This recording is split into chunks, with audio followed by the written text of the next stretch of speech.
Le quorum est donc atteint. Je vous propose de désigner Jonathan Argenson comme secrétaire de séance. Est-ce que vous êtes bien tous d'accord?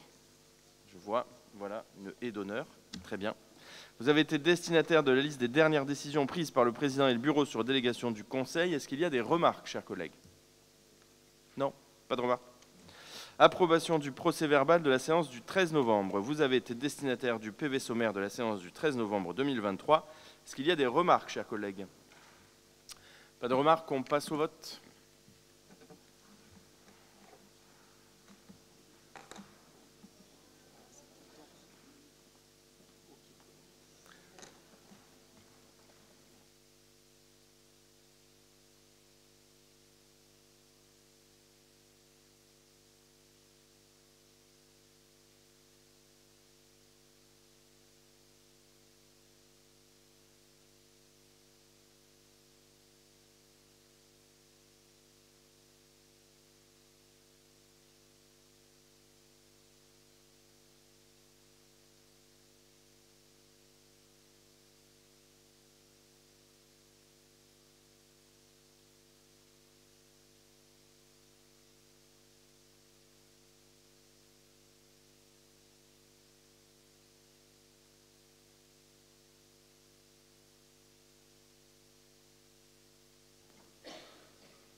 Monsieur Biscarat, on n'a pas eu votre scrutin.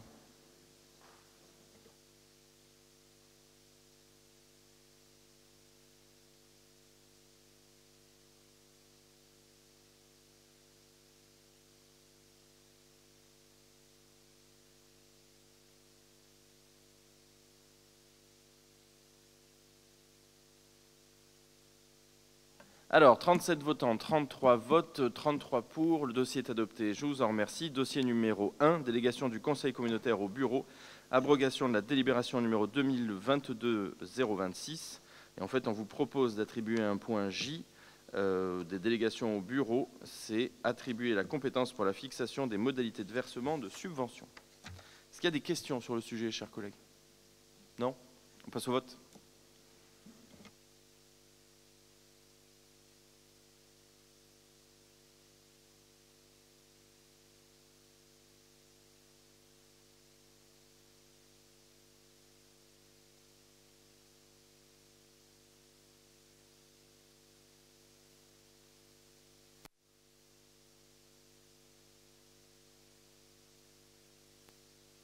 Alors, 37 votants, 33 votes, 29 pour, 4 abstentions. Le dossier est adopté. Je vous en remercie. Dossier numéro 2, désignation d'un représentant au SMOP.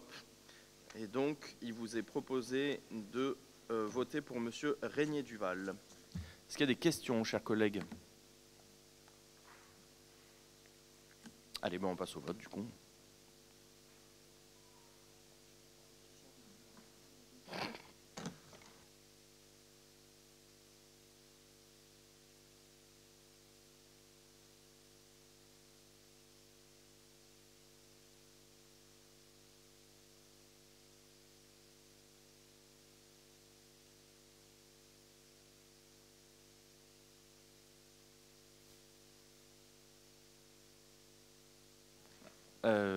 Oui, on est bon. Et Christophe Régnier-Duval est élu à 100% des... Bravo, félicitations Christophe. Dossier numéro 3. Pareil pour le SMERV, mais là, on vous propose la candidature de M. Jean-Antoine Espinoza, élu à Caderousse. C'est bien ça, Christophe? Ok, allez.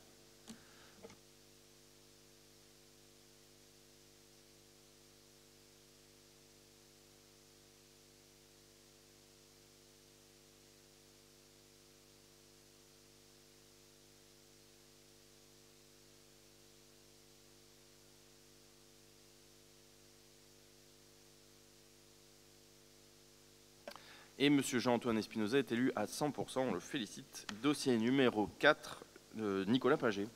Je t'en prie. Oui, bonjour à tous. Le dossier numéro 4 concerne la décision modificative numéro 5 du budget principal. En fonctionnement, pas de recettes supplémentaires, mais des ajustements au niveau des dépenses de chapitre à chapitre. Nous avons donc des dépenses imprévues. On prélève sur le chapitre dépenses imprévues 146 000 euros pour répartir sur les différents chapitres, à savoir le chapitre 12, 65 000 euros, le chapitre 14, 55 000 euros pour le FPIC, taxe de séjour, le chapitre 65, autres charges de gestion courantes pour 11 257 euros, et le chapitre 66 pour charges financières pour 28 840 euros. Voilà les principaux mouvements sur le fonctionnement. En investissement, de même, pas de recettes supplémentaires, mais des mouvements dans les dépenses d'investissement, où on vient minorer les différents chapitres, que ce soit le chapitre 20 ou 21, pour créditer le chapitre dépenses imprévues pour 132 150 euros. Merci Nicolas. Est-ce qu'il y a des questions, chers collègues? Non, on passe au vote.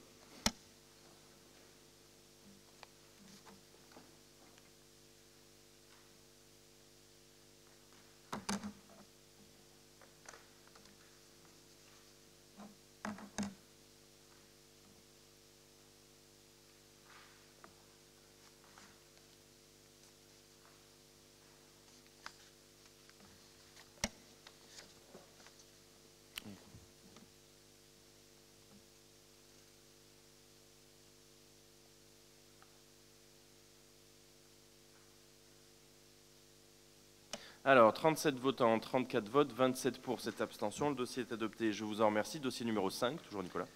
Le dossier suivant est relatif, comme chaque année, à l'ouverture par anticipation des crédits d'investissement pour l'année 2024. Le budget principal de la POP, budget primitif plus décision modificative, s'élevant à 12 800 000 euros peu ou prou. Il vous est demandé d'approuver l'ouverture de 25%, soit 3 210 000 euros pour ce budget d'investissement avant de voter le budget principal 2024. Un classique. Est-ce qu'il y a des questions, chers collègues? Non, on passe au vote.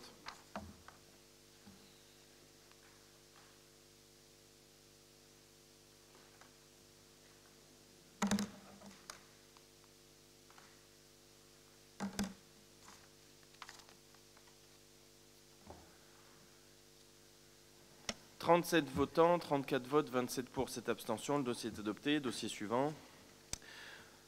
Le dossier suivant, c'est le versement par anticipation de 25% de notre cotisation au syndicat mixte du bassin de vie d'Avignon pour le SCOT. Je vous rappelle que nous avons 2 euros par habitant de cotisation et qu'il en sera de même pour 2024. Il nous est demandé donc de verser par anticipation 22 730 euros comme chaque année. Est-ce qu'il y a des questions? Non, on passe au vote.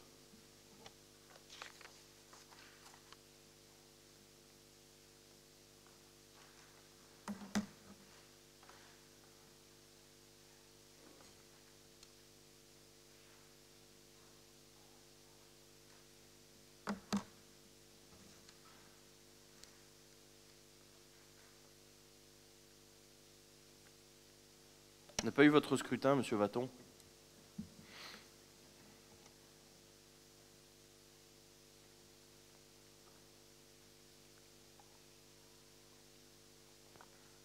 Merci.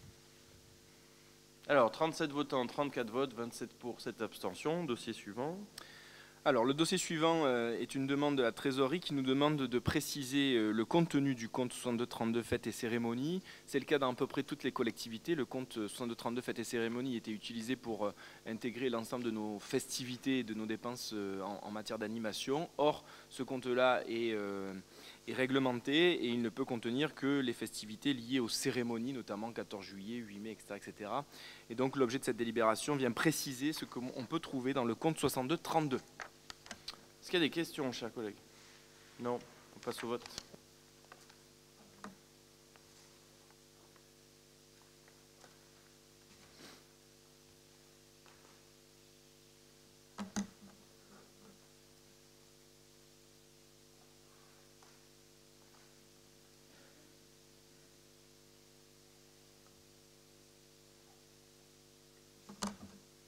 Si, ça y est.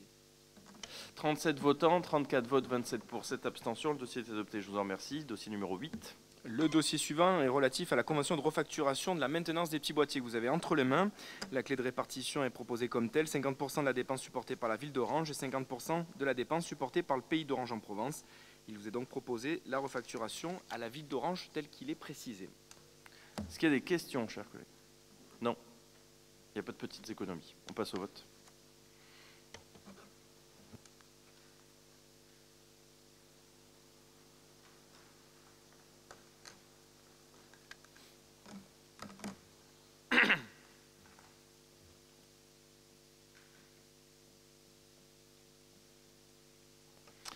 37 votants, 34 votes, 34 pour. Le dossier est adopté. Je vous en remercie. Dossier numéro 9. Le dossier 9 est une nouvelle convention de refacturation entre la ville d'Orange, le pays d'Orange en Provence et le CCAS d'Orange relative aux échanges électroniques de documents entre les usagers et les autorités administratives. C'est notamment le cas pour les signatures électroniques. Il est proposé une clé de répartition telle qu'il suit: 40% de la dépense supportée par la ville d'Orange, 40% pour le pays d'Orange en Provence et 20% de la dépense supportée par le CCAS d'Orange. Est-ce qu'il y a des questions? On passe au vote.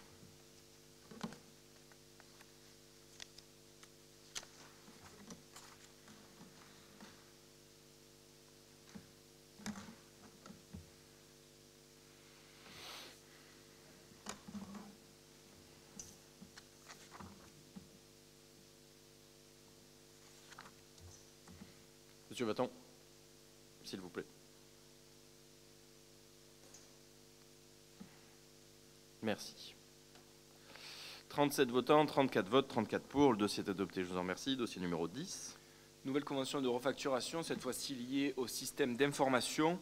Il est proposé que pour les logiciels de gestion, licence, contrôle l'accès et adhésion à des organismes divers, la clé de répartition soit la suivante: 60% de la dépense supportée par la ville d'Orange et 40% de la dépense supportée par le pays d'Orange en Provence.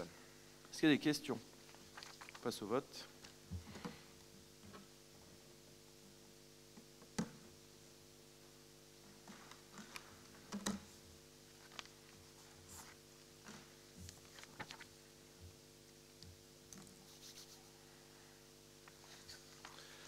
Alors, 37 votants, 34 votes, 34 pour. Le dossier est adopté. Je vous en remercie. Dossier numéro 11. Dernière convention de refacturation, cette fois-ci liée au logiciel de gestion des ressources humaines avec une clé de répartition telle qu'il suit: 70% pour la ville d'Orange et 30% pour le pays d'Orange en Provence. Est-ce qu'il y a des questions, chers collègues? Non? On passe au vote.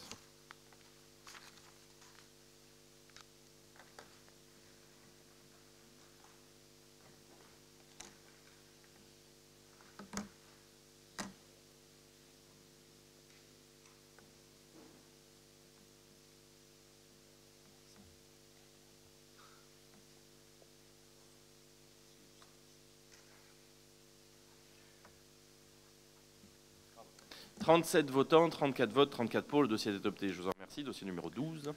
Le dossier numéro 12 est lié à le versement d'une subvention pour le budget annexe de la Grange Blanche 2. Nous arrivons enfin au moment de la clôture de ce budget annexe. Il vous est donc proposé de verser une subvention d'équilibre de 3 607,01 € à ce budget annexe. Est-ce qu'il y a des questions? On passe au vote.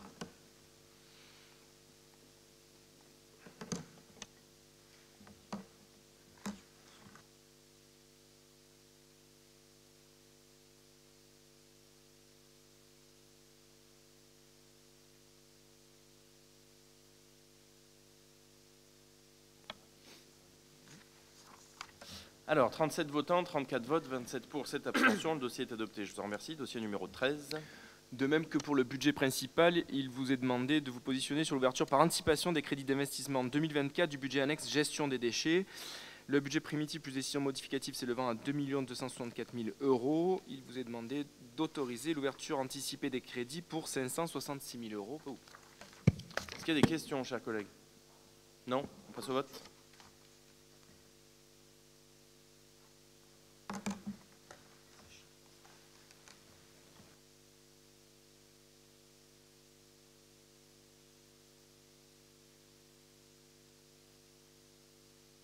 Alors, 37 votants, 34 votes, 27 pour, 7 abstentions. Le dossier est adopté, je vous en remercie. Dossier numéro 14. Le dossier numéro 14, c'est la décision modificative numéro 1 et sans doute la dernière de l'année pour le budget annexe Grange Blanche 2 et qui prend en considération le versement de la subvention exceptionnelle que nous avons voté le point précédent, donc en recette de fonctionnement. Vous retrouvez les 3 607 € dans le chapitre 77 et on équilibre avec une dépense dans le 65 888. Est-ce qu'il y a des questions? Pas de questions, on passe au vote.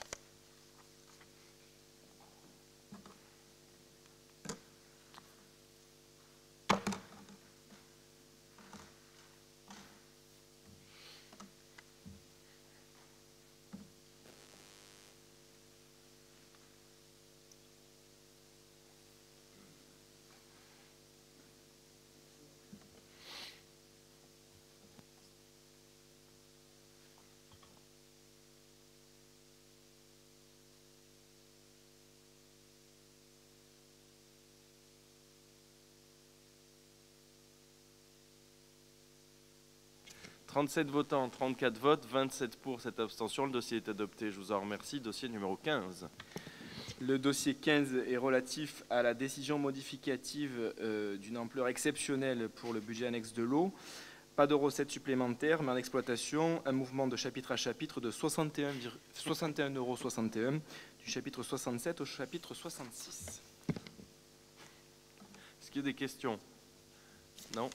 Bon, on passe au vote.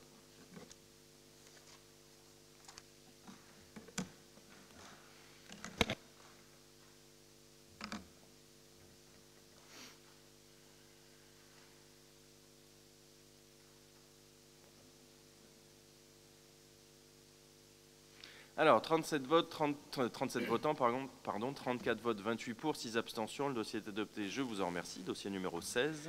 Ouverture par anticipation des crédits d'investissement du budget annexe de l'eau. Budget primitif plus DM 2 087 000. Ouverture anticipée de 522 000 € pour ce budget annexe.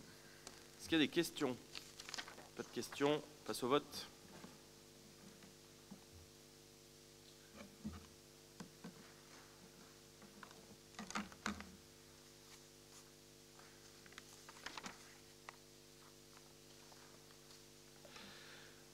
« 37 votants, 34 votes, 28 pour, 6 abstentions. Le dossier est adopté, je vous en remercie. Dossier numéro 17, c'est bien mieux. Le dossier 17 est relatif à la révision des durées d'amortissement des immobilisations. C'est une délibération qu'on prend un peu partout dans nos collectivités. Il s'agit de mettre à jour le tableau d'amortissement, des durées d'amortissement des biens mobiliers et immobiliers de nos collectivités. Est-ce qu'il y a des questions? Non. On passe au vote.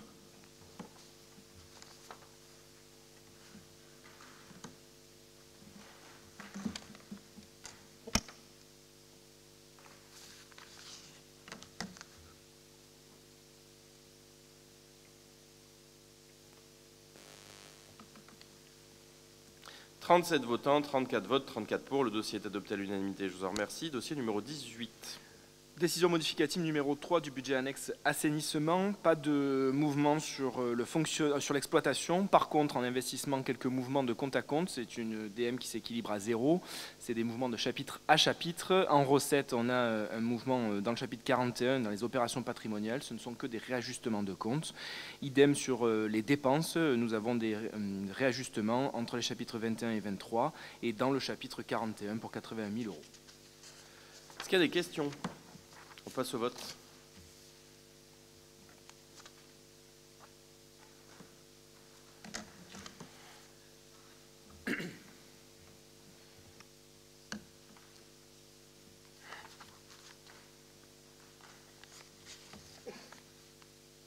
Alors, 37 votants, 34 votes, 27 pour, 7 abstentions. Le dossier est adopté, je vous en remercie.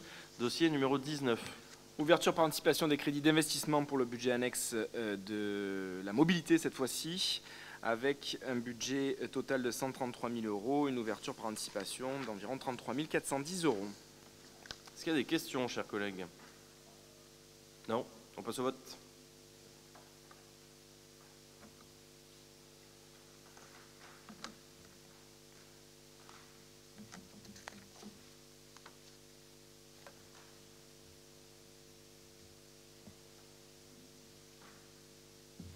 « 37 votants, 34 votes, 27 pour, 7 abstentions. Le dossier est adopté, je vous en remercie. Dossier numéro 20. Même point que le précédent, la révision des durées d'amortissement, mais cette fois-ci pour ce budget annexe assainissement, avec le tableau qui vous a été joint en annexe. Est-ce qu'il y a des questions, chers collègues? Non? On passe au vote.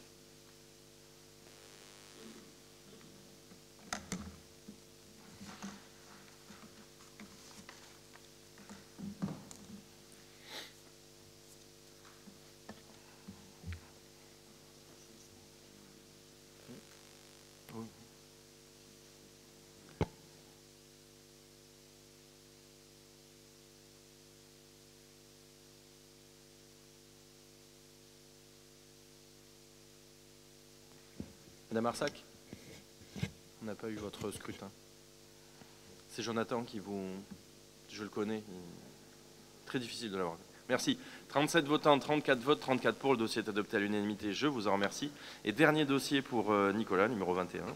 Je m'excuse, c'est le budget annexe mobilité avec l'ouverture par anticipation des crédits d'investissement. Juste avant, c'était celui de l'assainissement. Donc là, il s'agit bien de celui de la mobilité pour 33 410 €. Est-ce qu'il y a des questions, chers collègues? Non, on passe au vote.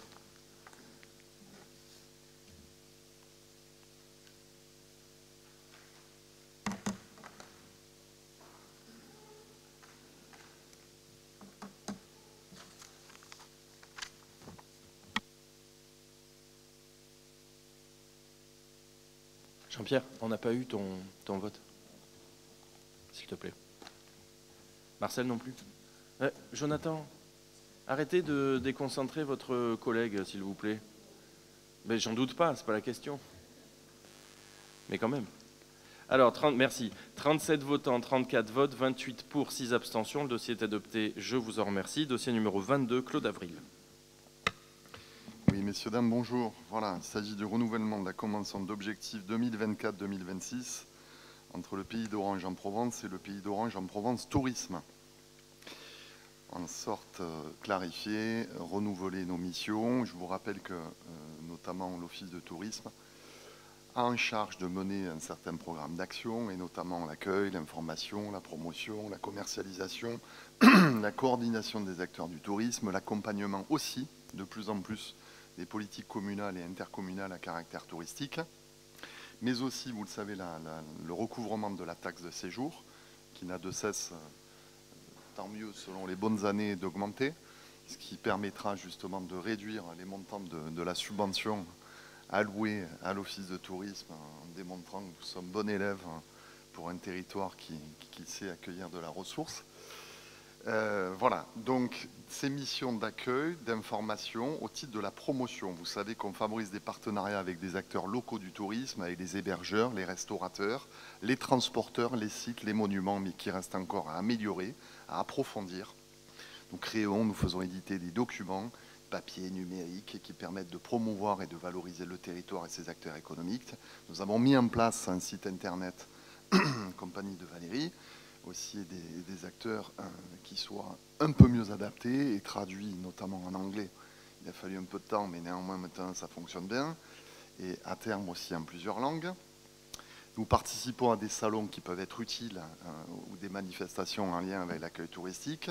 Nous assurons et organisons des relations avec la presse locale, nationale et internationale quand elle s'intéresse notamment, vous le savez, à des tournages qui ont fait florès. Je pense notamment aux Gouttes de Dieu, qui a été vu par des millions de personnes à travers le monde et qui met en avant le territoire de l'AOC qui regroupe Orange avec ses 400 hectares d'AOC. Ne l'oublions pas, Beaucastel et autres, et quelques très beaux domaines à Orange, il y en a tant. Mais également Courthézon aussi, évidemment, qui en fait partie avec 600 hectares d'appellation et beaucoup de choses et des endroits magnifiques qu'en plus a bien mis en avant Nicolas. Et d'autres aussi, voilà, parce que finalement on veut être le territoire, je vous l'ai déjà dit, mais c'est ce sur quoi on souhaite insister là-dessus, le territoire des récits historiques, le territoire des récits incarnés, le territoire des spectacles où on se sent bien, où les gens viennent parce qu'une politique culturelle est mise en place, sérieuse, et on a vu ce que ça donnait, franchement Yann, pour le théâtre antique, où des jeunes de plus en plus sont venus cet été, avec des spectacles divers et variés qui participent à la promotion. Et je pense que ça existe dans peu de cas dans le Vaucluse. Et ça nous est envié. Voilà, donc mettre en avant tout ce qui fait les forces de notre territoire, c'est ce à quoi nous nous adonnons et à quoi doit contribuer l'Office de tourisme et coller au plus près de cette réalité pour aller vers, toujours pareil, le développement de notre notoriété. Alors, ce n'est pas un tourisme de masse qu'on veut avoir dans notre territoire. On n'est pas le Luberon. Je dis souvent, on est un peu le contre-modèle du Luberon, mais chacun a son modèle. Le but n'est pas d'avoir une profusion de touristes excessifs qui viennent, mais un tourisme voilà, plutôt de qualité, qui viennent y chercher des choses claires, qui viennent aussi, comme on le dit souvent, bien manger si c'est possible, bien boire, avec modération certes, mais en aimant les bonnes choses, et de vivre de ces récits et de ces spectacles et aussi de ces visites touristiques avec la chance qu'on a d'avoir des monuments merveilleux qui nous sont enviés. Voilà. Donc contribuer et développer, c'est le but de cette convention d'objectifs, toujours l'attractivité de notre territoire. Je sais que c'est un mot qu'on met souvent à la mode, mais nous, on y contribue, on essaie de le faire modestement aussi à travers nos communes, en favorisant l'accueil aussi d'hébergeurs touristiques. Il y a de plus en plus de maisons d'hôtes, des restaurants qui veulent aussi s'implanter, des hôtels parfois de qualité qui cherchent à le faire. Et c'est le but, voilà, d'aller vers ça. Et j'ajouterais enfin aussi de faire un axe central, vous le savez, d'une terre cyclo-touristique. Voilà, que le président a contribué déjà à mettre en avant, et son prédécesseur, et je tiens à les remercier par rapport à ce qui a été fait par rapport à la Via Venezia, à la Via Rona, qui se mettent en place. C'est encore une fois, mettons-le en avant, puisque parfois d'autres ne le mettent pas assez en avant pour nous, mais dans le territoire du Vaucluse, sur un lieu d'interconnexion qui sera quasiment un lieu unique dans le Vaucluse. Voilà. Pour rejoindre ensuite le Mont Ventoux, pour revenir à Orange, qui sera une voie centrale, une interconnexion, partir à Caderousse, Châteauneuf, mais aussi ensuite visiter Courthézon, visiter aussi Jonquière, où se fait des choses intéressantes au château de Maligé et ailleurs, sur des gens qui travaillent bien, et on l'a vu cet été avec des manifestations qui se font et autres. Enfin bref, on a cette chance inouïe, et on doit en avoir conscience, parce que comme je vous l'ai déjà dit, beaucoup de gens maintenant préfèrent venir dans des territoires plus nature, où il y a de plus grands espaces, où on peut vivre un peu plus de temps long que ce qu'on peut le faire. Vous savez que nos territoires sont en concurrence, il faut quand même en avoir conscience, que ce qu'on peut le faire parfois à Avignon et dans des espaces urbains où on est beaucoup trop les uns sur les autres et où les gens vont rechercher de plus en plus dans les années à venir ces endroits où nous nous trouvons et où nous avons la chance de nous trouver. Voilà. Merci. Merci Claude. Oui, c'est difficile d'être en désaccord avec tout ce que tu as dit et qui effectivement commence à se voir et à se savoir, mais effectivement sur les 5 communes de l'intercommunalité, j'y tiens. Forcément, nul ne plaide par procureur, et du coup, tu n'as pas parlé de Châteauneuf, mais c'est vrai aussi, on a beaucoup de chance d'avoir Châteauneuf-du-Pape, qui est quand même une appellation mondiale. Alors, on a nos 3 communes qui sont sur l'appellation, mais là, c'est l'appellation de renom, c'est quand même Châteauneuf-du-Pape. Et c'est vrai qu'on a eu la chance d'avoir le tournage des Gouttes de Dieu qui a été un succès. Et ça aussi, notre intercommunalité, tous ensemble, on y a participé, puisqu'on l'a en toute petite partie par rapport au budget subventionné, comme tu l'as dit. Hein. Mais c'est vrai qu'on a cette chance-là, je crois, d'avoir un territoire où, enfin, j'aime pas le terme territoire, mais d'avoir un terroir et des paysages et un rassemblement de communes, ça me paraît plus joli qu'intercommunalité, où on essaye de faire très attention à la qualité de vie dans un temps où c'est pas vraiment à la mode. Mais je crois que ça le revient. Du coup, merci. Et on va continuer à travailler comme ça, tous ensemble, je n'en doute pas. Est-ce qu'il y a des questions, chers collègues? Oui, Madame Maffre. Juste une toute petite question, Claude. Si la taxe de séjour augmente, ça c'est plutôt une bonne nouvelle en effet, mais est-ce que tu sais si c'est parce qu'on a plus de visiteurs ou bien si c'est parce que les visiteurs restent plus longtemps, ce qui me semblerait être intéressant? Il y a un renouvellement chaque année, Claudine. Je ne pense pas qu'il reste plus longtemps. Ah. On le saura lors du rapport d'activité, tu sais, pour avoir les dernières bases et en janvier. Hein, on fera le rapport d'activité, on saura exactement ce qu'on a touché et avoir un peu plus de statistiques. Je ne pense pas qu'il reste plus longtemps. Mais il y a quand même, sans que ça s'explique parfois, bon, hormis la période du Covid, là, depuis 1 an ou 2 ans, un boom. Et paradoxalement, souvent lié aux événements. Alors il y a des mois canons, on a eu un mois de juillet canon, un peu moins au mois d'août, voilà. C'est bizarre, à part à la faveur de quelques événements qui se passent notamment au Théâtre Antique et ailleurs. Et c'est très surprenant, cette fluctuation, à la fois de touristes qui accompagnent leur séjour, si vous voulez, de programmation souvent liée à des événements, notamment le Théâtre Antique, mais aussi ailleurs. Nous, on l'a vu à la Véraison, ou à Courthézon ou d'autres endroits. Mais voilà, donc ça, on a fait mieux, manifestement. Je vous donnerai le chiffre, je pense, le mois prochain. Mais je ne pense pas que les gens ne restent pas plus, Claudine. Je pense que ça reste toujours des séjours voilà, qui restent entre 1 et 3 jours selon.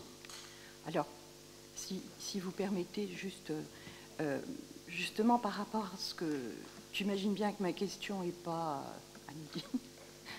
Simplement, pour redire, si effectivement ce que tu viens d'évoquer est confirmé, que l'intérêt à développer des circuits, de proposer une vraie destination, pas commune par commune, on en a souvent parlé, Claude, mais un circuit d'ensemble. Oui. Je pense qu'on a une vraie carte à jouer. On travaille aussi sur les cartes. On est en train de refaire, d'ailleurs, via l'Office de tourisme et un marché qu'on a passé là-dessus et qu'il faudra développer aussi pour chaque commune. Voilà, sur la réflexion des cartes communales où on y place les lieux, les endroits, les monuments, les commerces, pour le mettre beaucoup plus en avant, de façon beaucoup plus chaleureuse, visible et didactique. Ça nous avait été demandé, nous on a commencé, et d'autres le feront par la suite. C'est une action importante pour apporter plus de visibilité au touriste quand il est là. Mais oui, il faut interconnecter. Après, bon, chaque commune fait son tourisme, si j'osais dire, et sa politique culturelle, mais après, elle se rassemble. Elle se rassemble de par l'unicité du territoire. La chance d'avoir un territoire, de par sa composition, de par ses sols, de par ses espaces à la fois ruraux qui bordent la ville, la grande ville, et puis des terroirs exceptionnels, et puis ce territoire escarpé qui nous est envié, qui nous est très envié, et qui contribue naturellement à donner envie aux gens de pas simplement de s'arrêter à une commune, mais d'en faire le tour. Alors certes, il faut encore mieux le mettre en avant, c'est sûr. Je me permets de rebondir, je suis tout à fait d'accord, c'est un objectif absolument à avoir. Après, il faudrait avoir, je ne connais pas les chiffres, mais il faudrait peut-être voir, ça peut être le revers de la médaille, si vous voulez, d'avoir mis le paquet sur le cyclotourisme, en fait.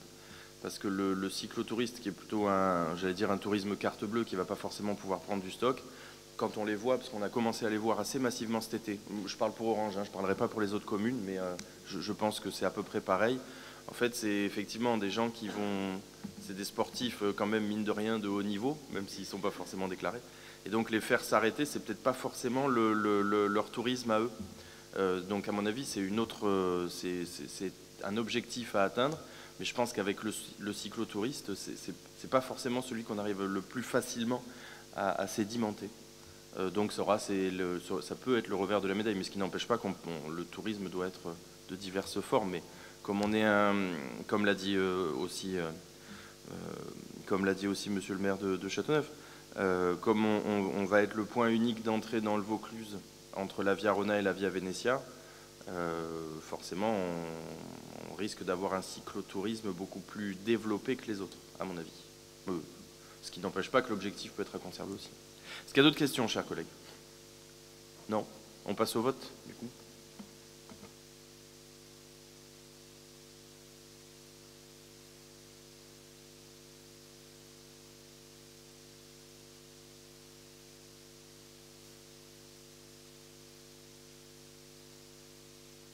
Alors, 37 votants, 34 votes, 28 pour, 6 abstentions. Le dossier est adopté à la majorité, je vous en remercie. Dossier numéro 23, c'est moi qui vais le présenter. Donc, abrogation de la délibération numéro 2021-031 et modification du règlement d'attribution des subventions pour production de logements locatifs sociaux. Donc, afin de prendre en compte les diverses évolutions réglementaires et de fluidifier l'instruction des demandes, on va modifier le règlement avec les points que vous avez vus.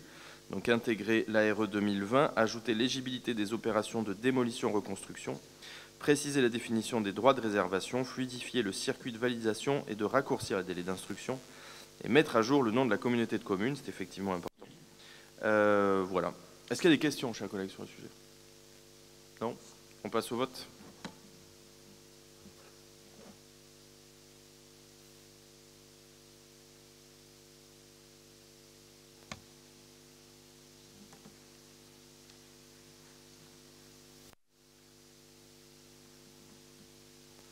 Alors, 37 votants, 34 votes, 34 pour. Le dossier est adopté. Je vous en remercie. Dossier numéro 24, Xavier Marco. Oui, Président, Mesdames, Messieurs. Donc, numéro 24, conventionnement pluriannuel avec Récupagri, qui concerne la collecte des traitements des plastiques agricoles usagés. Collecter et recycler les plastiques agricoles usagés participe de façon forte au développement économique et à la situation des pollutions des sols. La collecte faite par par rapport en déchetterie ne répond cependant pas à ces objectifs. Au contraire, puisque le traitement de ces plastiques est générateur de coûts élevés pour la collectivité et se fait par des destructions nettes ou par enfouissement. La structure donc associative Récupagri répond à ces deux enjeux de collecte et de recyclage en lien avec Adivalor. Il est à noter que les coûts actuellement supportés par le POP pour la collecte et le traitement de ces déchets plastiques sont d'un montant bien supérieur au versement de la subvention, d'un montant annuel de 4 000 €, et qu'il est donc dans notre intérêt de maintenir et prolonger ce partenariat. Nous l'avions déjà l'année dernière pour une année, et en fin de compte, il n'était pas pluriannuel. Donc là, maintenant, on va donc le prolonger par tranche donc de 2023 à 2027. Donc là, il est demandé au Conseil communautaire de décider de conclure avec l'association Récupagri une convention pluriannuelle d'objectifs en vue de la récupération, la collecte, le recyclage des plastiques agricoles usagés, ce qu'on appelle les PAU, issus donc des exploitations agricoles professionnelles du territoire, c'est CCPOP, pour les années 2023-2027, de décider du versement annuel de cette subvention de 4 000 € au bénéfice de cette association, de décider que les plastiques agricoles usagés, objet de la convention pluriannuelle conclue avec Récupagri, ne seront plus acceptés par les 3 déchetteries communautaires. Voilà, Président. Merci beaucoup, M. Marco. Est-ce qu'il y a des questions, chers collègues? Non. On passe au vote.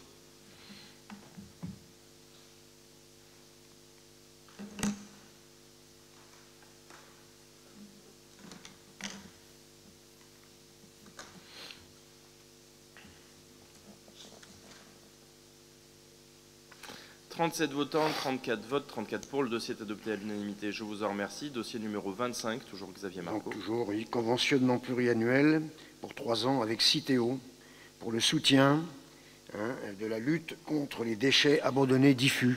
Alors, je m'explique, c'est les déchets qu'on trouve un peu et dans les fossés, un peu déposés partout en ville, c'est-à-dire hors des points d'apport volontaires, bien souvent, de façon entre guillemets sauvage, mais il ne faut pas confondre avec les déchets sauvages qui souvent sont plutôt des encombrants ménagers. Donc ça ne rentre pas dans ce domaine-là. C'est uniquement de la partie déchets, d'ordures ménagères pures et des emballages. Donc c'est par arrêté, donc, un cahier des charges d'agrément de Citeo a donc modifié ses statuts pour encadrer la prise en charge des coûts visant au nettoiement et à la réduction de ces déchets abandonnés sur l'espace public. Des coûts à couvrir ne concernent que les déchets donc abandonnés et diffus issus des produits relevant de l'agrément de la société agréée. En concertation avec les représentants des collectivités territoriales, tels que représentés en formation des emballages ménagers de la commission filière REP, donc la filière REP, c'est la responsabilité élargie des producteurs, c'est-à-dire donc les industriels qui produisent nos produits et leurs emballages. Donc Citeo a élaboré une convention type, d'où ces financements. Citeo est financé en grande partie par les producteurs d'emballages. Pour sa part, donc, le POP assure des opérations de nettoiement des déchets abandonnés ainsi que des actions d'information, de communication, de sensibilisation pour prévenir l'abandon de ces déchets d'emballage ménager dans l'environnement. Le soutien apporté par Citeo au POP dans le cadre de la Convention sera de l'ordre de 133 000 € annuels, donc pour la première tranche là, donc de 2023-2025, et, si on reconduit bien sûr, pour de 2026 à 2028.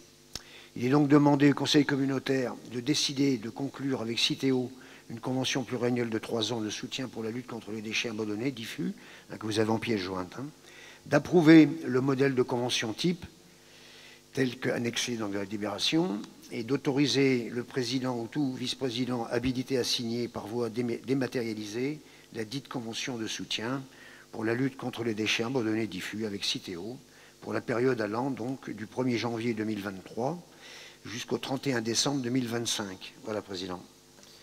Merci Xavier. Est-ce qu'il y a des questions, chers collègues? Non? On passe au vote.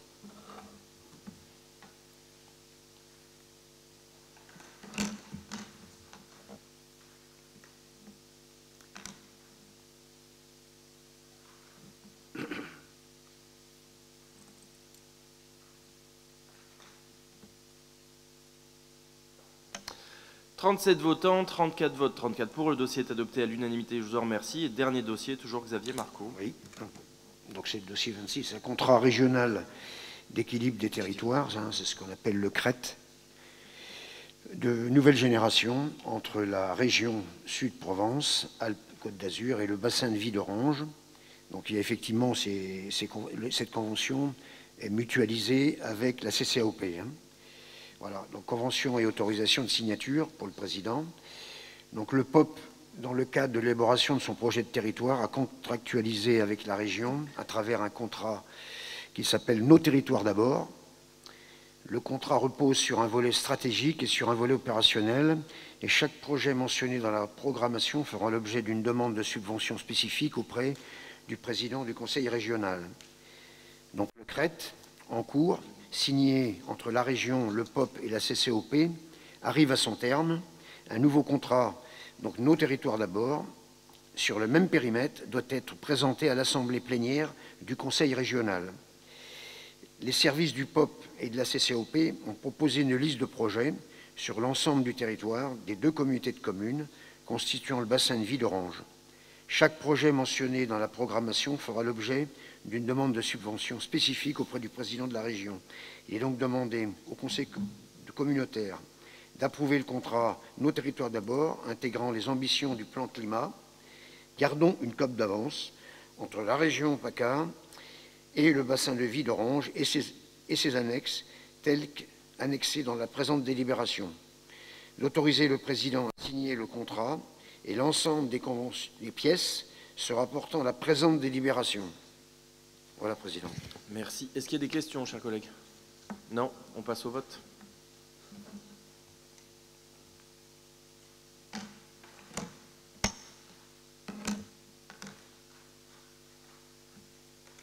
Il n'y aura même pas eu besoin de votre pouvoir, monsieur Vaton.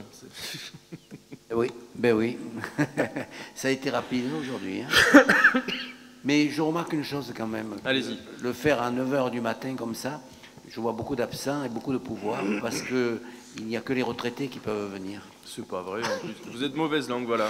J'ai voulu vous faire plaisir. J'ai cru que je vous faisais plaisir et vous avez été mauvaise langue. Non, voilà. Je ne suis pas mauvaise langue. Je suis attristé. Je fais remarquer qu'à 9 h du matin, c'est quand même pas très pratique, quoi. Moi, je pense que c'est pas méchant, hein. Je pense... Bah oui, pour ceux qui ont des enfants, c'est plus simple. Mais bon, je pense que c'est le problème. À gauche, vous êtes toujours des leftards. Moi, je pense que c'est plutôt ça le problème. Et à droite, vous êtes comment? On dort pas, nous. On travaille tout le temps. Alors, 37 votants, 34 votes, 34 pour. Le dossier est adopté à l'unanimité. Je vous en remercie et merci pour votre présence. À demain pour ceux qui sont au conseil municipal. Merci.